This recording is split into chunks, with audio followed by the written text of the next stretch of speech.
know if I should say my name is George or should I say George? I don't know.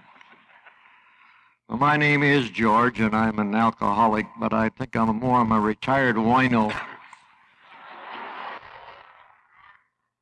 I listen to a lot of high-bottom drunks, and I don't know, sometimes I feel out of place when you talk about Skid Row and all those things. They used to call me Boozing Bumstead. My last name is Grimstead. He used to call me the Drunken Swede, but it don't bother me because I'm Norwegian.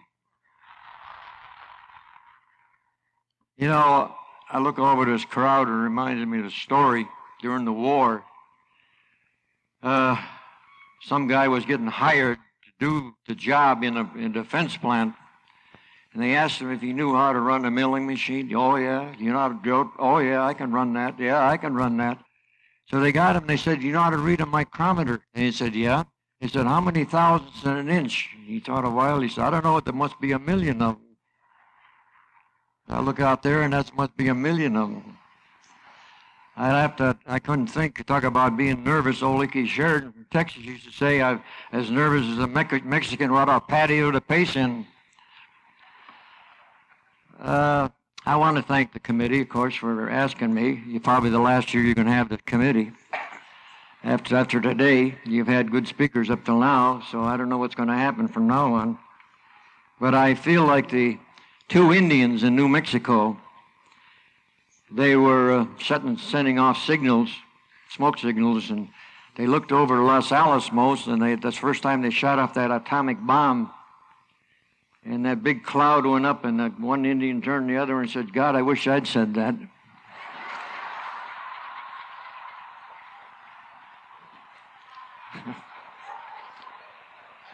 You know, they say to be a good speaker, you should have gray hair, dark suit, and hemorrhoids.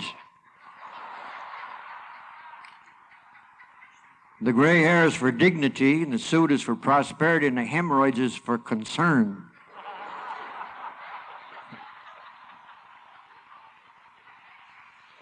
I don't feel too bad about talking. It's quite a responsibility, but I was in Akron years ago, and Bill Wilson was talking, and he come off the podium, and we had a new man with us. Been dry about 4 weeks. And Bill come on down, and he said, he come up to us, and he said, I don't know. He said, I don't know. I don't think I did such a good job.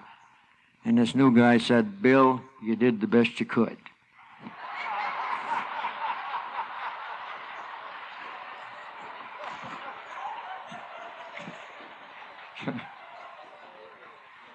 I'm glad I know what to do with my gift. It is a gift as far as I'm concerned.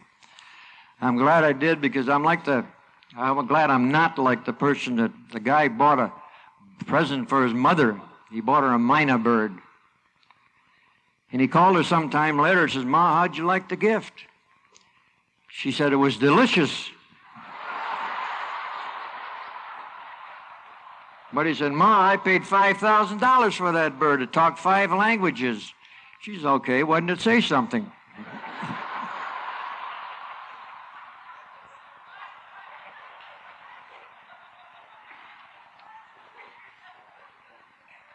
You can tell I've been somewhere, only trouble I had to getting back. You know, half the people in my life were telling me to get lost, and the other half was telling me to find myself.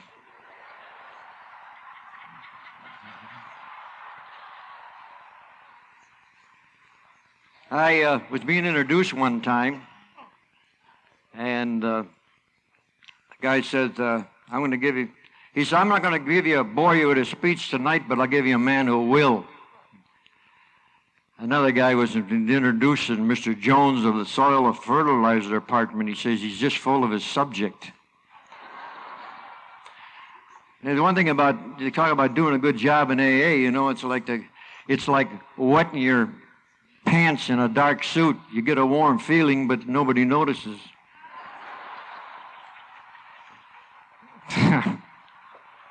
Well, it's funny when I heard it anyway. But I don't know, you look like a great bunch. I've listened to you and watched you since people have been talking here, and you're a great bunch. You really are. But this whole thing started in Minnesota. I come from Snooze Boulevard and Lutefisk Avenue, the hub of hell. And I didn't drink. I wasn't going to drink all my life. I had went to school. I had real good grades in school. I was in sports. I played a lot of hockey and baseball, and I tried football, but I got run over in football, so that didn't do too good. But I had good grades, and I looked down at these people if they didn't have good grades. I thought, that's stupid, you know. But I did. My childhood wasn't the best childhood. My father was killed when I was a kid, and I was raised by grandparents up in the North Woods and farm. But the thing was that I had made up my mind I wasn't going to drink, period. Not for me. I was going to be an engineer. I was going to be this. I was going to be that. I had a lot of ideals about what I was going to be. And but one day I was in a corner in Seven Corners, and the guy, we used to drink, but I drank soft drinks all the time. And one day drunks like to play games, you know. So they spiked one. And it was in Christmas time, and in Norwegian, Swedish or Norwegian, they have a thing called glug. It's spiced wine. Sometimes they put something else in it. And they did. And when I took that first drink, boy, it was love in the beginning. God, it was great stuff. I lost my inhibitions and put on exhibitions. I don't remember what happened, but I got in trouble. I got in a fight. I could start a fight in an empty washroom. I wasn't a mean drunk. I used to entertain. I got to entertaining later. I'd studied voice before I started to drink and things, and then I got to start entertaining. And this guy worked a joint down in Minneapolis called a Pig and Whistle. And this guy said, I can always tell when you're half loaded. You come in here, you're split from ear to ears. If it wasn't for the ears, you cut the top of your head up. You look like a jackass eating thistles. And I did. I loved everybody when I got drunk. I did. It was great. It was great stuff. It was an answer for me when I first drank. But I didn't know. And when I drank that drink, I used to say, I'd feel sorry for these guys on Skid Row. But I said, yes, but I'm different. I'm smarter than my mother, my uncle, and my grandfather. It won't push me around like that. But I got news for you. Within a year and a half, I was on Skid Row. But I was drinking, and the first time I drank, I blacked out. I thought I went with drinking. I didn't know any different. And I woke up on a couch in the house, on a couch, and I had my hat and scarf on. And my pants were laid out neatly on the floor, and I found my shoes in the buffet. My mother said, what's wrong? And I said, nothing. Anytime somebody can, nothing. Anyway, where were you? Out. Now, you know. Anyway, but I started taking a morning drink before I needed it. Everybody else did. What the hell? I took it right with them, you know. But I did. I found something. It was a good friend in the beginning, but then it was a hard master. But I didn't know that when I took that drink that I'd turned my life and will over to alcohol. I didn't know that because I was different. I was smarter. The one thing about an alcoholic can always tell one, but not very much. They got all the answers, you know. Anyway, I was very successful. I didn't fool around. I mean, if you're gonna do it, do it. Don't play with it. So I wound up on. In the interim, I decided maybe I was drinking too much, so I joined the CCs and I went up in the North Woods. And I was told I would go to town, get drunk in town, and get in a fight and thrown in jail. And finally, they started throwing us in jail before we even had a drink. They can't do that. So there's two of us in jail one day, and we wanted to get out of there. So we didn't want to do it, but we lit a small fire to the tick in there, the straw tick, and it burnt the damn jail down. So they threw us out and told us not to come back, you know. So I got out in camp, and they put up a recreation hall. It was all wood, but they put this recreation hall. It was great. But I was playing basketball half drunk one day, and I stubbed my toe and broke my toe, and so I was in camp, and I didn't know what to do with myself. I'd go down to sick bay and drink that alcohol with the guy in sick bay. And I went up there, and I decided to take a Finnish bath. You know, with the stones, you throw the water in the stones. And I was going to town in there, and all of a sudden, I put too much on the fire, and the recreation hall burnt down. I must have some kind of an arsonist in me or something. I don't know. But I was in a doghouse for a long time in there because they didn't want to do me. But finally I got out and I went back to Minneapolis and I resumed what I did before, I guess. But anyway, I decided I needed some responsibility. That's what I need. So I got married. I think we got married, but I learned that you're supposed to go on your honeymoon with your wife. I didn't know that. Hell, I never was married before. How would I know that? So they annulled it in about 2 weeks or something like that, I guess.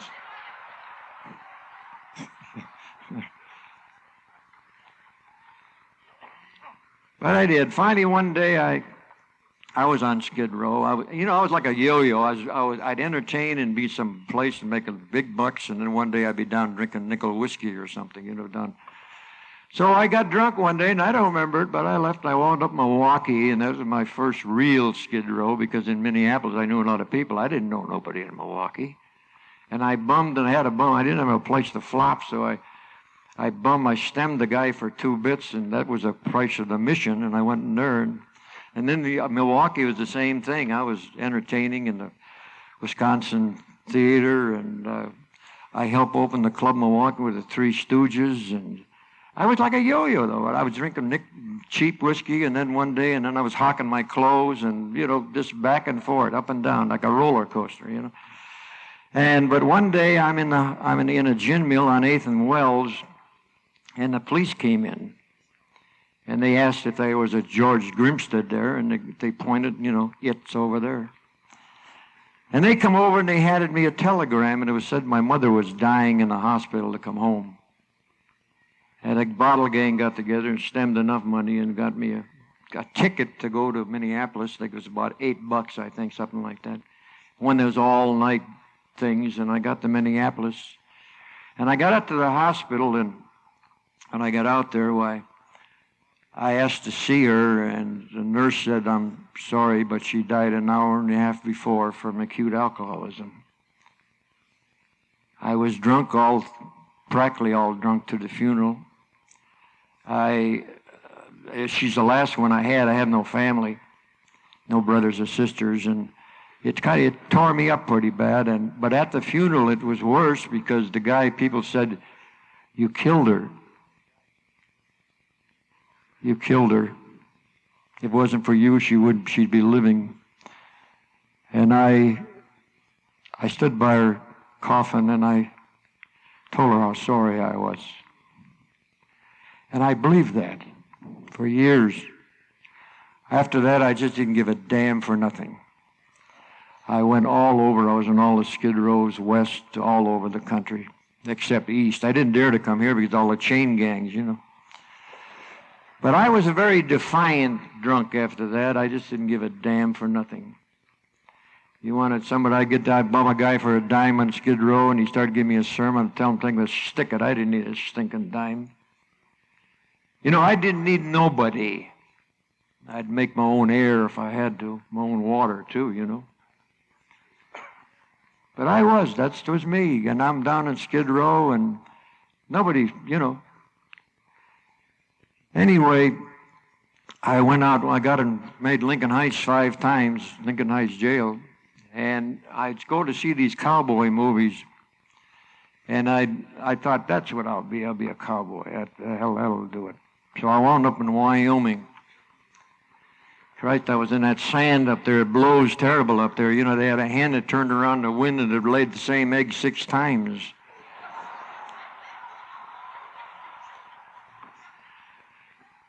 But I used to go to town in Rawlins. I worked in a spread out in the Seminole Mountains. We'd go to town, we'd get drunk and thrown in jail. The same thing happened there. But the guy he used to bring us a pint of booze in the morning on Sunday morning because, you know.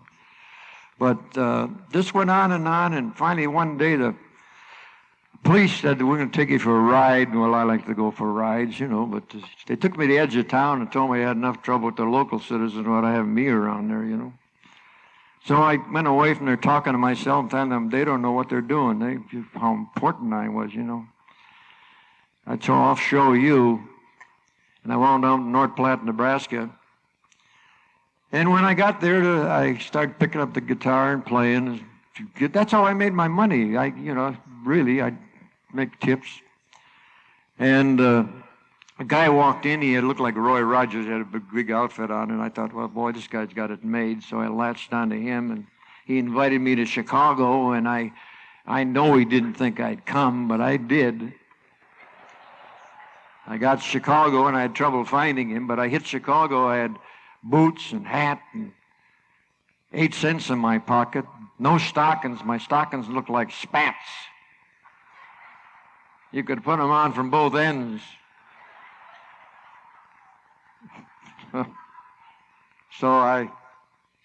Anyway,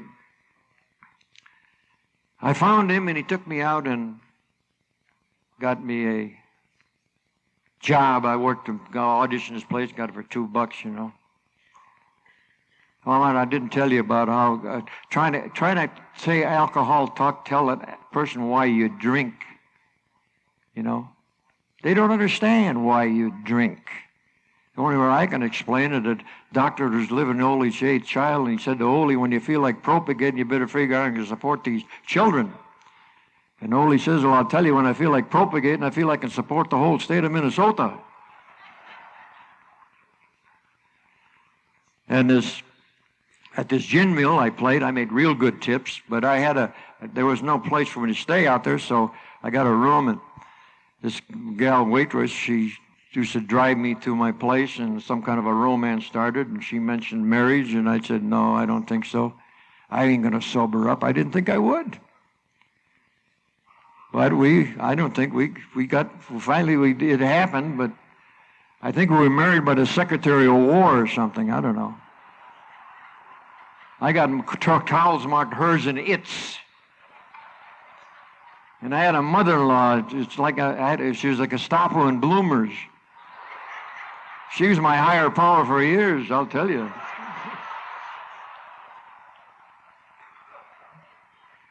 She was a good old gal, though. Of course, she didn't like some of the things I did, and I started to take a horse and ride it up. And she had a beautiful lawn. I'd ride the horse up there and cut up the sod and all that. You know, I was ornery. I was a nasty drunk when I wanted to be.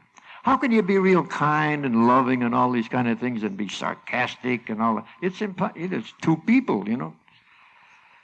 Anyway, they got together and decided that it needed responsibility, so I wound up they bought a home in Forest Park, Illinois, and when I found out she owned the mortgage, there's no more payments.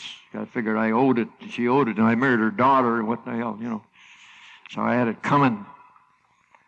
But I had a good job. I could work hard to get up somewhere, and then I'd go back down again, you know. But she took me off of Skid Row, really. 6 years I was on Skid Row. And I was getting worse. I don't know if you can spoil garbage or not, but I was getting worse. And I got a job. I got released from that job. Really, they let me go. You don't get fired. You could resign. You know. Anyway, I got a job with this guy, knucklehead and me. We used to ride horses and bars and motorcycles and all. I don't know, a couple of nuts. Anyway, I got a job in this place working with him. We stayed dry for about a couple of weeks. We did pretty good. And one night we decided to have a drink. And we went into this place, and the stage was set. The guy tending the bar, we hadn't seen him for a long time. And so we have a shot, so boom, boom, boom. And I don't remember what happened. But what happened was we got to drinking, and we wound up on Route 66, and it was a head-on collision, and I didn't know this, but Roy was killed instantly, and it threw me 50 feet out of the car in the weeds. And some truck driver come by and covered me over the rug because it was raining. He felt sorry for me, Took me to the hospital and announced him dead, and they thought I was going to die. So they let me lay in the hall, and the doctor come in, and he found a heart murmur. And they started feeding me whole blood and plasma. And I'm only mentioning this for one reason, because I had 5 operations. I got about 285 stitches. And when I got home, they took me home, I had a cast all the way up to here, full cast. And I started scheming I asked my wife to get me a drink. She said, no, I don't think so. So I said, by God, I'll show you. So I talked to him and get very nice, I could be a real manipulator. I talked to him and get me a wheelchair. And how I used to do it, I don't know, but I'd pull it out I couldn't get out of it upstairs, but I'd get out of the basement. And I'd pull it out, and I'd go down I couldn't go around the curb, so I'd go down the alley. And I'd pull up to this gin mill in the corner, and I'd wheel in, and then they start buying me drinks, and I'd get drunk, and somebody would push me home, and I'd be sitting in the backyard, and she'd come home from work, Jesus. You wonder how the hell he did it. He don't give me no money. I don't know. So then I got a crutches, and then that was a dream too. I get out on the Mighty Street, and I go in the place was deserted, and I come, the guy come out there and say, Jesus, you must be nuts to go out on crutches like icy the way it is, And then I got on cane and walk around, and I got a job swapping out a saloon in Berwyn. I got $2 a day. But I was the neighborhood rummy. I was the guy. They'd point the finger and look at that poor slob, that poor deluded, I'd show you how bad it was, how I'd lost my complete self-respect. I just didn't give a damn. The guy come in one day and he said, you want a drink? Yeah. He said, what do you want? And I said, well, beer's all, So he bought me a beer, and then he said, you want some wine? I said, yeah, I guess so. So he took the wine and poured it in the beer. God, if that had happened some year before, oh boy, all hell would have broke loose. But I didn't care. I had a bottle of Muscatel in the back bottle, and that was my bottle, and they'd sell stuff out and they'd replenish that bottle. I couldn't touch anything else. They'd watch, But all my life I said, someday you watch, I'm going to change, I'm going to be different. I'd see these movies about the guy with a rummy he was, and he walked off, and lady, something happened to him, he walked off the sunset with his wife, and I think, how wonderful. But I was a dreamer. I'd sit in a bar, and I'd say to myself, somebody's going to walk in here and tap me on the shoulder and tell me, you're just the guy we need to run our plant. I was wishful thinking, everything was. I saw Lost Weekend about 24 times, I guess. I'm trying to figure out how the guy got sober. He's a bum, he's this, he's all this, and all of a sudden, he's sober. What'd he do? I never could figure it out, But I said, someday I'm really going to try. And I stayed dry over Saturday and Sunday, and I thought, boy, I did it. God. Dry over Saturday and Sunday. My wife would say, if you love me, you wouldn't do this. Use your backbone. Use your willpower. Why don't you be like John? Who the hell want to be like John? Jesus, sip, sip, sip, sip, Anyway, she said, if you love me, you wouldn't do this. Well, she should have said, if you love me, you wouldn't have married me. That's what she should have said. Anyway, I went down to this gin mill just to have 2 beers. There's a party going on, and you can't go home then. So I come home Wednesday. I could get lost for, I could get lost. I could leave the house and come back, and they could have burnt the place down. She could have been dead, buried, and everything else, and I would never known.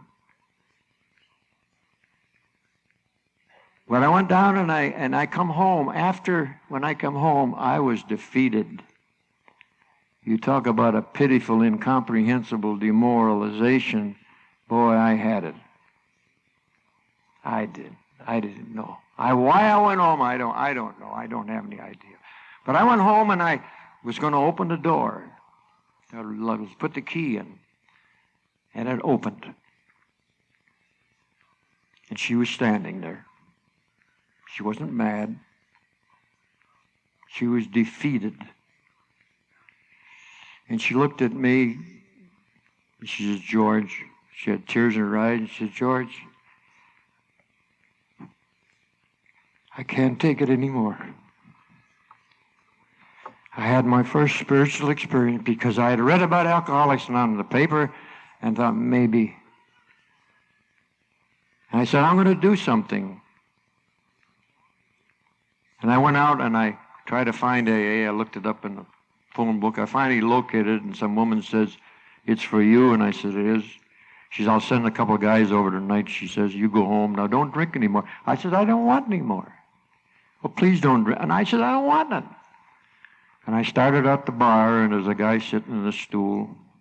He says, come on, have a drink, George. I said, I don't want one. Oh, come on, have one. And I says, no. I says, I called AA. And he turned around and he looked at me and a big smile on his face and he said, I'm glad. I hear they do such wonderful things. I'm sure they'll help you. This is the first time in my life I thought maybe. Because I had accepted the fact I was going to die a drunk. My uncle, my grandma, they all. My mother. I was sure I was going to die. There was no reason. I was no good. Everybody told me that. I was a bum. You're better off dead. You're no good to yourself or anybody else. I believed it. I'd had a lot of religion, and I thought the part where the sins of the father visited down the third, fourth generation, I was paying for the whole stinking mess. I took nosedives in missions. Gave myself to Christ. I did all kinds of things. Nothing ever worked. Nothing worked. I didn't know. I didn't know what was wrong with me all my life. I complete ignorance because I didn't know what was wrong. I knew I drank too much. I knew I was a drunk. But I thought maybe one day I found out they were buying bodies over the university, and I was going to go over and sell my body for $25. Because I could figure out I was wired up wrong or something. There's something wrong with me, but it makes me do the way I do it, But there's a catch to it. I needed a drink, too. The $25 would have bought me a couple of, So I went home. Why I went home, I don't know. But she was washing dishes. And I said to her, I said, there's going to be a cup. I didn't know what to say to her because I had made so many promises. It's going to be different. I'm not going to do it again, But I didn't know what to say. And all I said was, there's going to be a couple guys over to talk to me tonight. She's, I don't want none of your drinking friends around here, I said, well, I called AA. She's, you haven't got guts enough to call AA. I went to the bedroom. How many times have I gone to a flop house or someplace and wonder how in the hell this whole thing was going to end? Why? Why me? I was the lonesomest guy in the world. I was the guy that sent his picture in a Lonely Hearts Club. Got a letter that says we're not that lonely.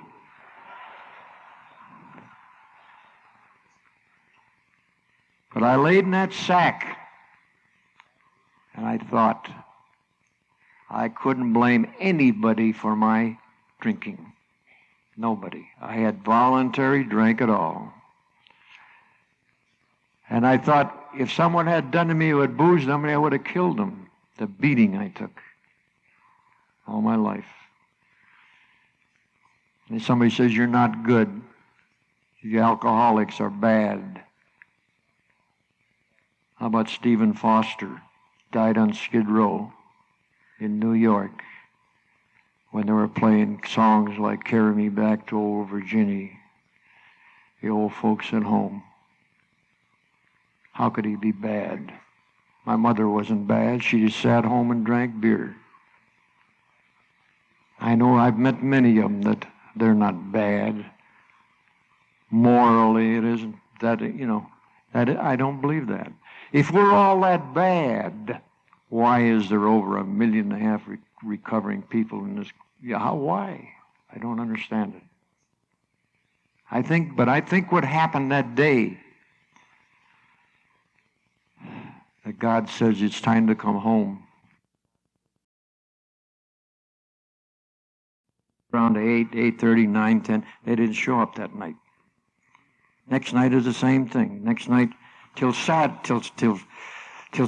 night. In the meantime, I thought, well, they went up in the saloons, figured that was too bad, and they couldn't do nothing for me, They didn't want any real drunks in this thing, Then I thought, well, the guy probably got drunk over and lost the address or something, Then I was rejected, and I thought, the hell with them. If they don't want me, I don't want them either, Saturday night, I made up my mind that the next morning, Sunday morning, I was going to take off, go down to Skid Row and just drink myself to death. And I know how to do that. This was the end. My wife came in to me on Sunday morning. She was just going to church. She says, there's someone here to see you. I said, who the hell is that? She says, I don't know. I got up and went out there. And there's a guy standing in a doorway. He looked like a process server. Big grin in his place, Why they got to have these big grins, Jesus. He said, my name is Milt, he says, and I'm from Alcoholics Anonymous. You, George? And I said, yeah. But I didn't get very good service, so I told him, I said, God, come on in. I went and sat on the couch, and he pulled a chair up, and he said, I'm an alcoholic. I have the disease of alcoholism, and I'm a member of AA, and I come over here to tell you about the program. And he did. And he talked, and finally I said, I got all the willpower in the world to come drinking. I don't have any all. And he laughed. He said, but willpower, I'd still be drunk. Now that made sense. I could understand that. And he went on and talked, and finally, usually they gave us a book and told us to read, and then we come back a day and find out if we really wanted it, But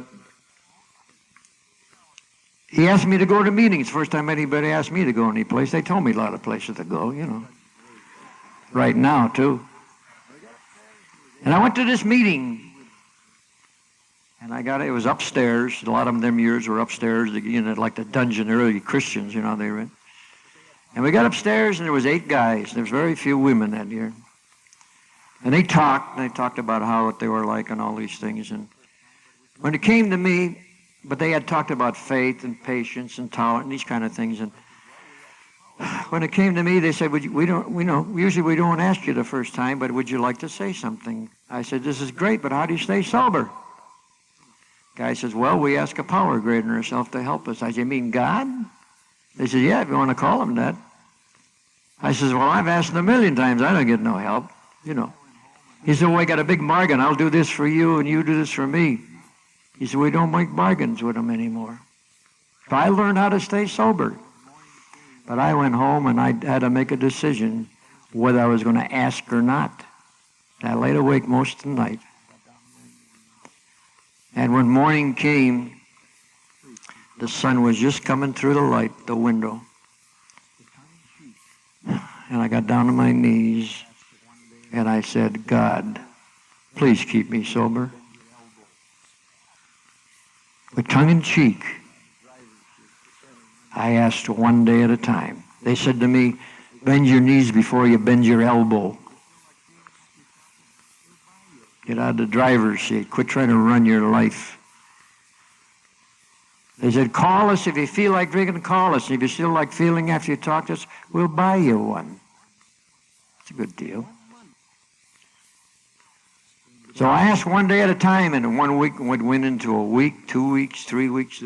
And when 1 month went by, 1 month, I came to believe. I knew I was going to stay sober. I knew it. And I went on one of the most beautiful honeymoons in my earth. I had them upstairs in the basement. I had them in the basement, in the attic. I had them in the garage. I had them all over the place. But you know what was happening? I was forgetting about me. For the first time, I was thinking of others. My wife says, who you got up there now? I said, shh, we got to help them. And I get the Lord, you had to feed them vitamins. So I got a big vitamin bottle, and we used to pass the vitamin bottle. Then we'd adjourning to the living room, and Father Grimson would deliver the daily sermon. Nobody was getting sober. And one day my wife said, they're drinking. I said, no. Oh, yes, they're drinking. So Mother took me by the hand and showed me the bottles upstairs, and I felt so bad. I probably never had the only 12-step class, but I had the shortest, you know. But the day I went to my first meeting,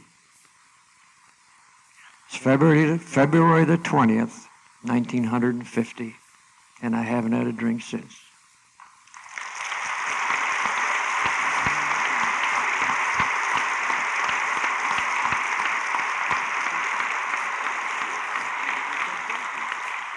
I knew nothing about AA except to ask God for help. That's what they said. That's what they said they did. So I tried it. I still do it the same way. And at night I thank Him that He kept me sober. But I started working the steps, and they were hard on us, and they used to be hard. They talk about the old timers being tough. I don't believe that. They were very gentle with me. They were firm. They were honest. They said, call me before you drink, not after. We ain't going to play no games. And I called them. But I learned I got in my second step when I came to believe. And then I had trouble finding God. I couldn't find Him. I looked all over. I went to the Catholic, I went to the Baptist, I went to the Lutheran, I went to all of them, trying to, Jehovah's Witnesses, they were going to make me a minister. But I went to them all. I couldn't find Him. I looked all over. I read, we used to read the Sermon on the Mount when I got sober. That was our book. That was our non-conference approved literature. And we got sober. Reading, but I got into came to believe, to power, and then I got into turning my life and will over to Him. Now, it's very simple. His will for me is that I work the rest of the program. That's what He wants me to do. And His other will is that I be a good boy. That's nothing complicated about that. So He wants me to take an inventory of me, which I did, and I didn't like what I saw. And He wanted me to get rid of it, admit to God and other human being the exact nature of my wrongs. And I had to be willing to change, and then I had to ask Him to change me. I can't change me. It's God changed the world, but start with me. But taking my inventory is like having, when I get rid of the fifth step, it's like having a spiritual enema. It's like having a physic of my mind. It's a computer up here. I put a lot of garbage in it over the years, you know. And I had to change the tapes. It had to be cleaned out. And He's the one that does it. It's the roots of a tree go pretty deep, and I had to have a spiritual derrick to pull them roots out. But He changes me. He does it gradually. Not all at once. He did it gradually. And that's the thing that I have found that for me over the years, it's been a change gradually. First, I had to dry up, quit drinking, and then I had to sober up, get my thinking straight up. Now I got to stand up, and then I got to stay up. Just going to meetings doesn't make me an AA. Anymore, if I go to a church and sit in a pew, make me a Christian, or sit in a hen house, make me a hen. There's 12 steps. These are the 12 steps we took. So took them. But this is the greatest program since Christ. Nobody can figure it out. They don't understand. You try to tell them. Why do you have to make all those meetings, Well, I said, you go to church? He says, yeah. Why do you still go to church? But where would I go? There's a passage that comes out of the Bible that says, blessed are the failures, for it's not they are whole who need a physician, but they who are sick. And I needed the greatest physician of them all.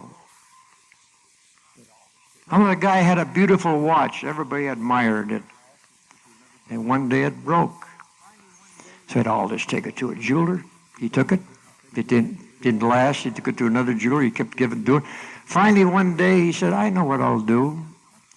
I'll take it back to the guy who made it. And it's been running good ever since. That's all I did.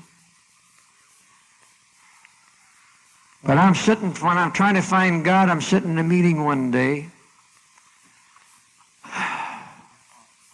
And when they said the Lord's Prayer, it hit me. Our Father, your Father and mine, and He loves us very much. He cares for us very much. He must love drunks. He made so many of them. I believe He saw what was going on, and He wrote this invitation. Bill wrote, but it's God's invitation. It's the invitation to live. He says, if you do this, I will do that. I will do for you what you can't do for yourself. You come to me, and I will help you.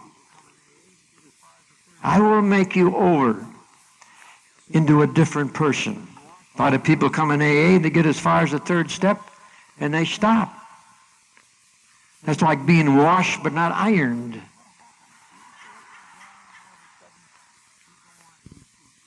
He does the change. And what happens? You ever work with a guy and all of a sudden he's fighting everything. And one day he comes to you, he says, my God, this stink. If I don't drink, I won't get drunk. It's a big discovery. It's a big discovery.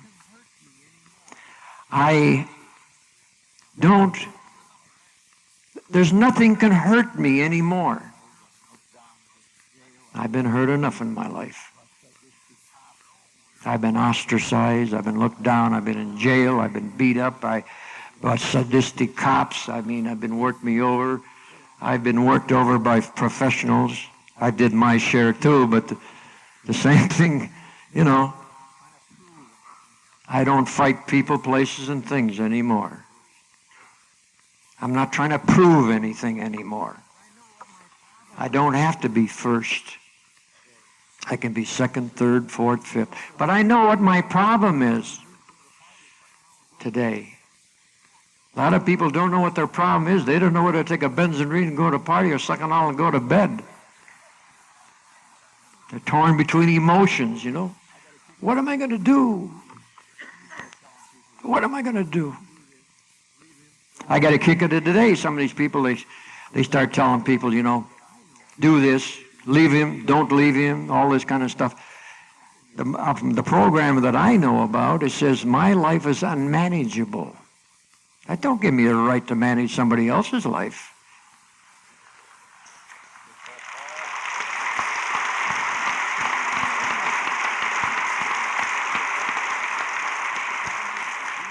How do I know what they should need? Lock them up, treat them, all this kind of stuff. All I do is carry a message, and I don't preach to nobody. I'm still a rebel. I'd rather see a sermon than hear one. You show me what to do. Don't tell me what to do. You show me what to do. You know, guy says, what you are loud, I can't hear a word you say. Somebody get pleasure by walking into a room and somebody walking out. You know? But he asked you about changing me. He does it in his own way. If I pray for patience, I get problems. There's no need to have patience if you don't have problems.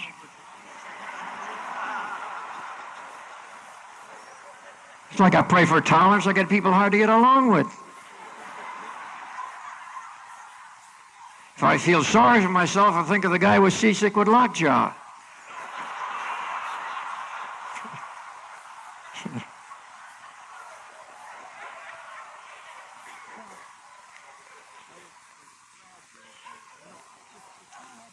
Yeah, but it's gradual thing. You know, if I had changed the day I walked into AA, if I had changed overnight to the way I feel today, the shock would have killed me.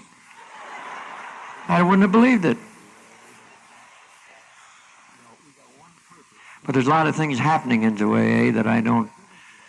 You know, we got one purpose, and that's to help the alcoholic. We're not supposed to get into other things. It's our single purposeness that does it for us. But you know, somebody says today, he's not cooked, he's not ready yet, he's not cooked enough, he's not done yet. Cook him a little more. Put him in the oven, put him 300 more degrees and see what he comes out. I believe, and I know, I feel, Dr. Bob said it, many are called and few are chosen. I think there's many of them have the invitation to come into AA, but they don't accept it. They don't do what the invitation asks. They get that look no hands attitude and think, well, I got it made. I don't need this. They retire, but they come out of retirement once in a while, you know. But I don't come down on them and chew them out because they got drunk. What do you expect them to do? If they're alcoholic, they're going to drink. They're not going to rob a bank. All I say to them, well, Charlie, you've tried one way that don't work. Don't go back and do it the same way.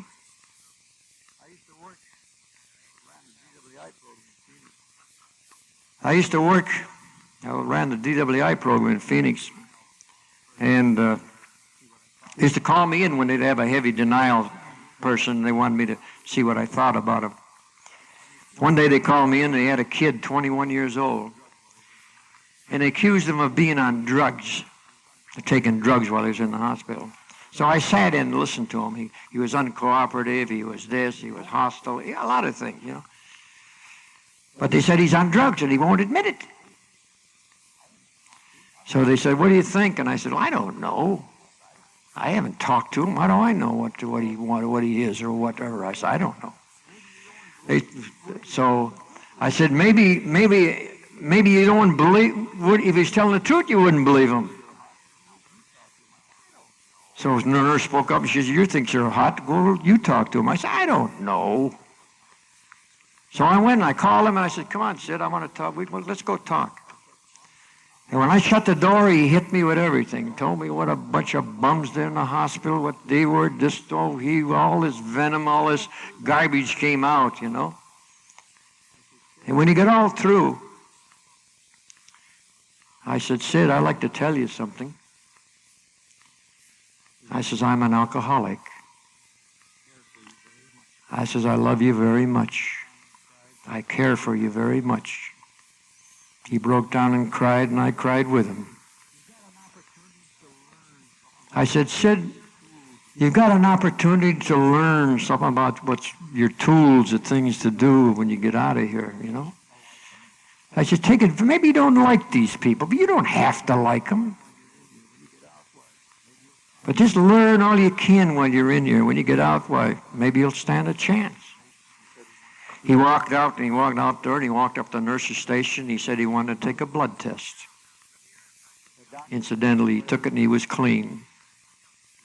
The doctor come up to me later on and she says, George, you got your message across. I say, love them. Don't judge them. Who the hell am I to judge another drunk? If I can't love them or to tell them, we need you. I'm not going to go with the thing about the noon is the most important one in a place. I don't believe that. I believe we're all important. All of us. We're all a chain.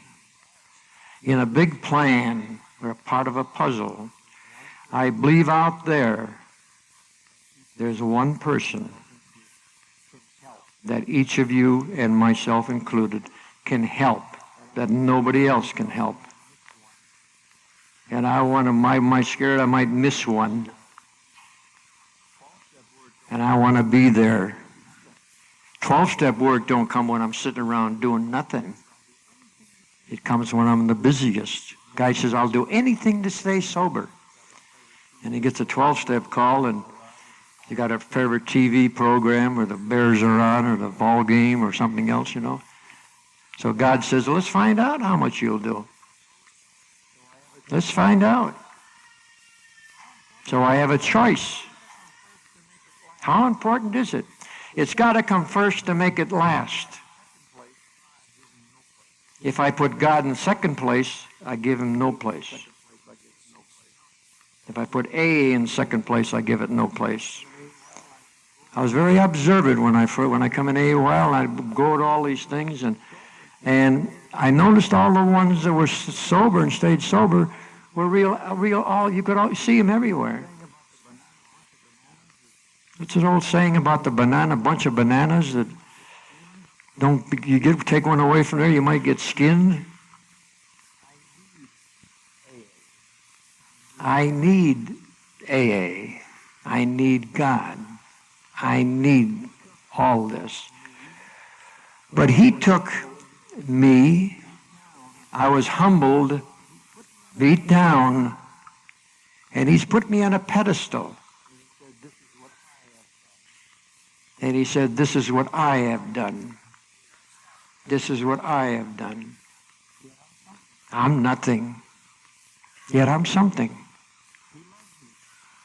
Because he loves me. He cares. I know he does. Why would I be sober this long when I couldn't do it by myself?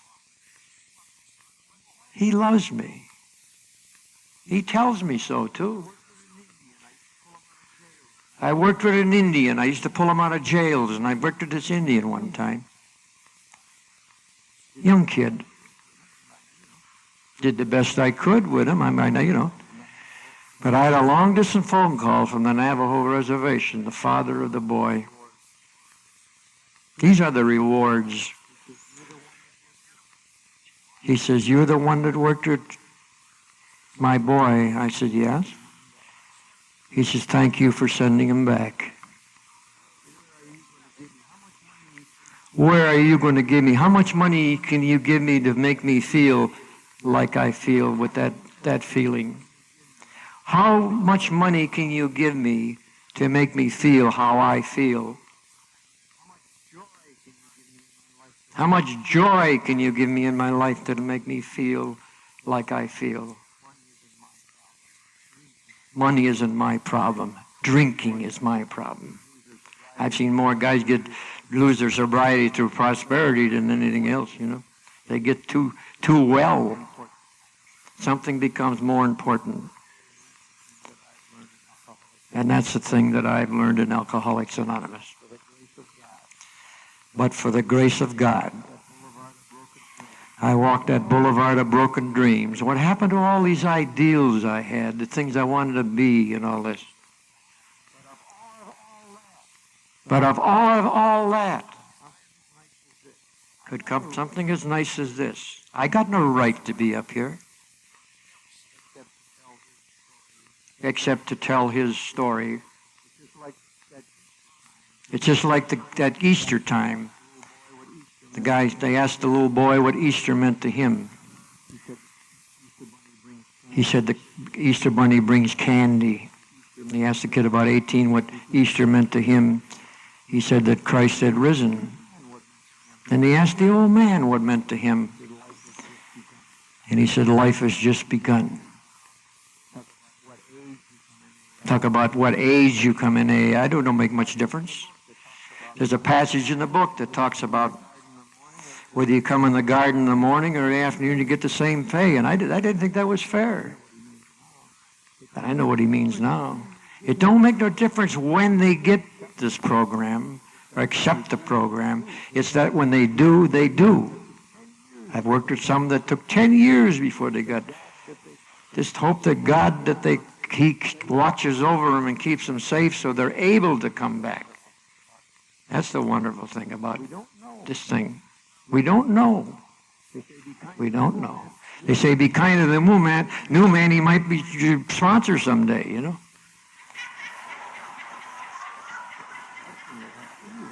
I've seen it happen. You have too, probably. I don't know. But this is great. This is the greatest program in the world. Well, there's a lot of things I was saying, but I got something I want to dedicate to the Al-Anons. I think they're the greatest bunch in the world. My wife, she was a bitch for years. So she was a neurotic nuisance. Jesus. But I looked at her and I thought that's a product of my alcoholism. You know, I knew I had to, I had to, She got an Al-Anon. She was a great gal, but I'll tell you, she was a great gal. But 8 years, there was no Al-Anon when I got sober. She was 8 years before she got an Al-Anon. And it's entitled My Arrival, and this is meant for even some of the gals maybe here who lost their husband through booze. But my Arrival, he was in love with his murderer, and it was a stranger fascination that spell that death wove. He was two men, lived in two worlds. In between was a sanctuary called home. There I kept a lonely vigil. I sat and watched the beautiful lights of his dreams go out one by one, fading like empty bubbles in a wine glass. They left him with ghosts he could not bury in any grave but his own. The healer offered life with outstretched arms, strange for grope for him in the dark. Lifelines were at his fingertips, and he was too blind to see. One day, his murder was finished with him. My Arrival gave him back to me. Well, now when people say to me, how did you lose your man? I am still for a while. I think about the dingy Skid Row bars I used to find him in, sick, broke, beaten, stripped of pride, his watch, even his wedding ring. And worst of all, hope. His eyes still haunt me, for they were vacant and staring as if haunted by nightmares that went on and on and on. I had searched for a husband and found a stranger. How did you lose your man, they say. I answer, it was such a small thing, this bottle, no bigger than a woman's heart. I want to tell you, I go, my prayers will go with you. And I love you all very, very much. Maybe I don't know you, each of you. I haven't talked to each of you. And I know God does. But there's a prayer, and I got two things I want to close with. There's the cowboy prayer that says, Heavenly Father, we pause mindful of the many blessings you have bestowed upon us. We ask that you be with us, and we pray that you will guide us in the arena of life. We don't ask for special favors. We don't ask to draw a shoot-fighting horse or never break a barrier. Nor do we ask for daylight runs or not to draw a steer that won't lay. Help us, O Lord, to live lives in such a manner that when we make that last ride to the country up there, where the grass grows lush, green, and stirrup high, and the water runs cool, clear, and deep, that you, as our last judge, will tell us that our entry fees are paid. And there's a passage that comes from Isaiah. If there's someone out there that wonders if this thing will work, He says, I will bring the blind by a way they know not. I will lead them in paths they have not known. I will make darkness light before them and crooked things straight. These things will I do unto them and not forsake them. God bless you.